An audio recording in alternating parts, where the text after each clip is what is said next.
साईं की बात। बच्चे बस बस, ज़्यादा गुस्सा नहीं करते हैं। बहुत गुस्सा करने लगे हो तुम आजकल, बहुत ज़्यादा गुस्सा आने लगा है तुम्हें। इतना गुस्सा अच्छा नहीं होता, तुम्हारी सेहत के लिए इतना गुस्सा अच्छा नहीं है मेरे बच्चे। और ज़िद्दी मत बनो, तुम बहुत ज़िद्दी हो रहे हो आजकल। मुझे मालूम है कि तुम्हें क्या चाहिए और मैं तुम्हें दूंगा ना। क्या तुम मुझसे बेहतर जानते हो क्या कि मैं तुम्हें क्या देना चाहता हूँ, तुम्हारे लिए क्या सही है और क्या गलत है? नहीं जानते ना। तुम जो मांग रहे हो मेरे बच्चे, वो तुम्हारे लिए ठीक नहीं है। इतनी जिद मत करो।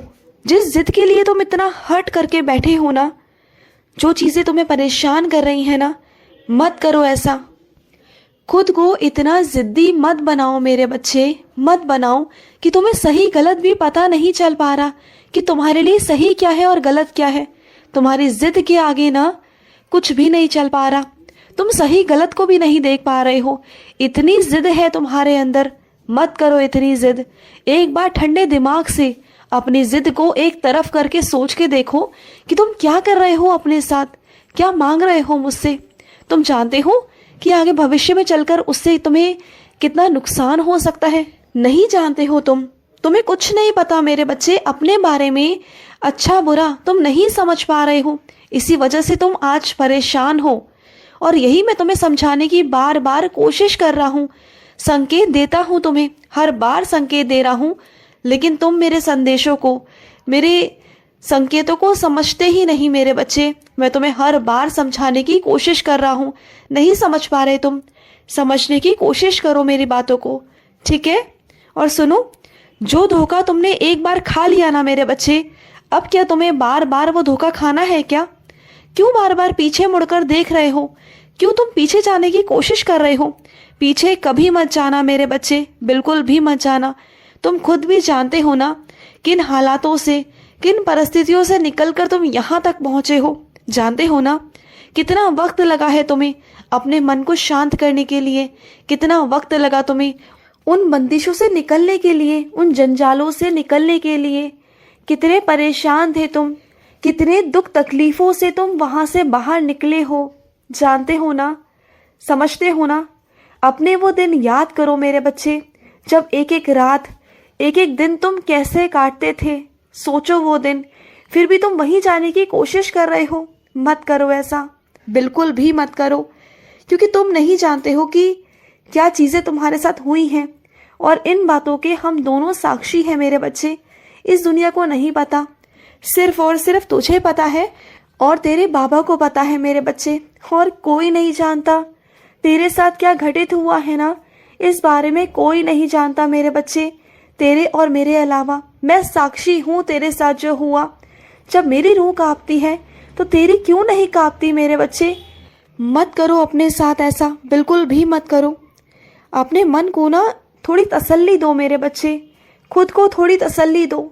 अगर नहीं कर पा रहे हो तो मेरे पास आकर बैठो, मुझसे हिम्मत लो, मेरे मंदिर आओ। देखो तुम चारों तरफ भटकोगे ना, लोगों से पूछोगे ना, तो तुम्हें उत्तर नहीं मिल पाएगा, तुम्हारे मन को संतुष्टि नहीं मिल पाएगी।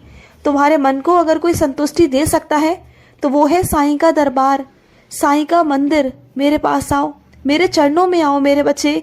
मेरे चरणों में तुम जैसे ही माथा टेकोगे ना, तुम्हारे मन में बहुत शांति आएगी। आ जाओ मेरे मंदिर। परेशान हो ना, बहुत परेशान हो, अकेले बैठकर रोते हो, मत रोया करो, बिल्कुल मत रोया करो मेरे बच्चे।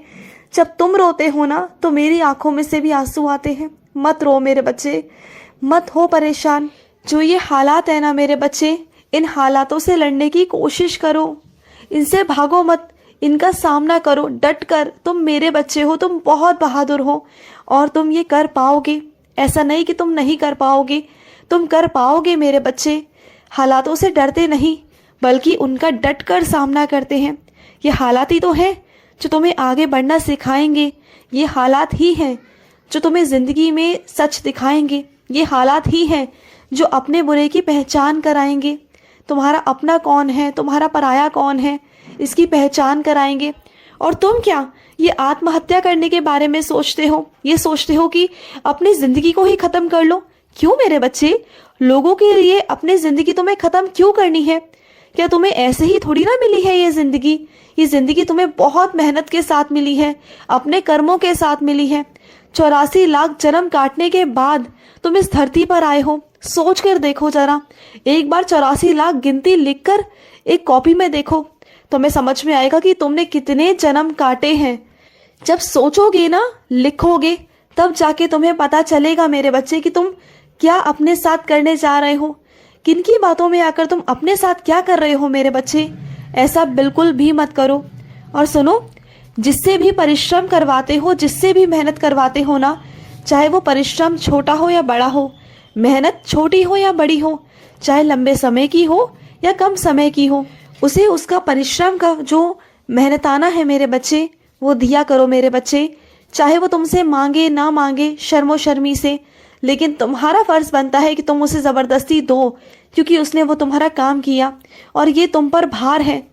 तो मत करो अपने ऊपर भार कि तुम्हें चुकाना पड़े, चाहे इस जन्म में या फिर अगले जन्म में। तो ये सब चीज़ें मत करो मेरे बच्चे, बिल्कुल भी मत करो। और सुनो, तुम्हारे घर में ना कोई लोग ऐसे हैं जो आकर ना कुछ कर कराने की कोशिश कर रहे हैं, कोई जादू टोना कुछ भी ना मेरे बच्चे। तो उन लोगों से बचने के लिए अपने घर की चौखट पर ना तुम उदी बांध दो। उदी को एक कपड़े में लेकर ना उदी को बांध दो मेरे बच्चे, जिससे कि कोई भी अला बलाना तुम्हारे घर में घुसने की कोशिश भी नहीं करेंगी। और अगर तुम्हारे घर में होंगी ना तो वो दूर भाग जाएंगी, बिल्कुल दूर भाग जाएंगी, तुम्हारे घर से बहुत दूर भाग जाएंगी मेरे बच्चे। तुम देख लेना, क्योंकि तुम्हारे घर में कभी भी अचानक से ना क्लेश शुरू हो जाते हैं, लड़ाई झगड़े शुरू हो जाते हैं। कोई भी एक दूसरे को देखकर राजी नहीं, एक दूसरे से इतनी नफरत करने लगे हैं कि कोई दूसरे को बात करके तक राजी नहीं, दूर भागते हैं एक दूसरे से। क्यों? क्योंकि वो इंसान चाहता नहीं कि तुम्हारे घर में सुख शांति रहे। और इसका तमाशा दुनिया देखती है। दुनिया को तमाशा मत दिखाओ, दुनिया के सामने अपनी बातों को उजागर मत करो। कल को यही दुनिया तुम्हारे बारे में बातें करेगी और तुम लोगों का मजाक बनेगा, और वही कर रहे हो तुम। मत करो ऐसा, बिल्कुल भी मत करो। और सुनो, अगर कोई तुम्हें गुस्से में आकर बद्दुआ दे रहा है ना, और तुम बिल्कुल ठीक कर्म कर रहे हो, तुम्हारे मन में कुछ नहीं, तुमने कुछ बुरा नहीं किया, और वो तुम पर ज़बरदस्ती इल्ज़ाम लगाकर तुम्हें दोषी ठहराकर तुम्हें बद्दुआएं निकाल रहे हैं ना, तो डरना मत मेरे बच्चे। तुम्हें कोई बद्दुआ नहीं लगेगी, बिल्कुल नहीं लगेगी, चिंता बिल्कुल मत करना, क्योंकि सारी दुआएं बद्दुआएं तुम्हारे बाबा के पास आती हैं। और ऐसे कैसे मैं तुम्हें कोई बद्दुआ लगने दूंगा, बिल्कुल नहीं लगने दूंगा। तुम बेफिक्र हो जाओ, तुम्हें कोई बद्दुआ नहीं लगेगी। और तुमसे कोई कुछ भी कह दे, कुछ भी नहीं होगा, बिल्कुल बेफिक्र हो, डरो मत, बिल्कुल मत डरो, तुम मेरे बच्चे हो। समझ गए ना? मेरा आशीर्वाद है तुम पर, बहुत आशीर्वाद है। और सुनो, अभी तुम कुछ नया खोलने की सोच रहे हो मेरे बच्चे, तो सुनो, अभी रुक जाओ, क्योंकि अभी तुम्हारे पास पहले के ही बहुत सारे काम अटके हुए हैं जो तुम वो नहीं कर पाते हो, जो नहीं कर पा रहे हो तुम। ये बात तुम अच्छे से जानते हो कि समय ही नहीं निकल पा रहा। तो जो काम है ना, उन्हें ही अच्छे से करने की कोशिश कर लो, उन्हें ही अच्छा बनाओ। देखो तुम कैसे आगे नहीं निकल जाओगे। तुम नई चीज़ों में मत जाने की कोशिश करो, तुम पुरानी चीज़ों को ही अच्छे से देखने की कोशिश करो, तुम उसमें मेहनत करो। जो चीज़ चल रही है ना, उसे ही दुगनी चौगनी बढ़ाने की कोशिश करो मेरे बच्चे। अगर चारों तरफ हाथ फैलाओगे तो कैसे कर पाओगे?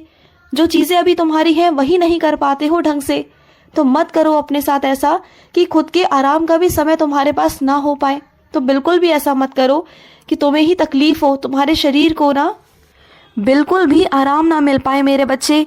ऐसे काम का भी कोई फ़ायदा नहीं कि जब तुम आराम से खाना ना खा पाओ, तुम आराम ना कर पाओ, अपने शरीर को भी तुम आराम ना दे सको। क्योंकि शरीर क्या है? ये एक मशीन तो है मेरे बच्चे, उस मशीन को भी आराम चाहिए। तुम्हारे शरीर को आराम चाहिए, काम ज़रूरी है मानता हूँ, लेकिन शरीर को भी आराम चाहिए मेरे बच्चे।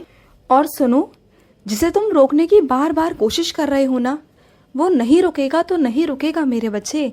तुम चाहे उसे कितना भी रोकने की कोशिश कर लो, अगर वो नहीं रुकना चाहता ना, तो तुम उसे बांध कर नहीं रख सकते।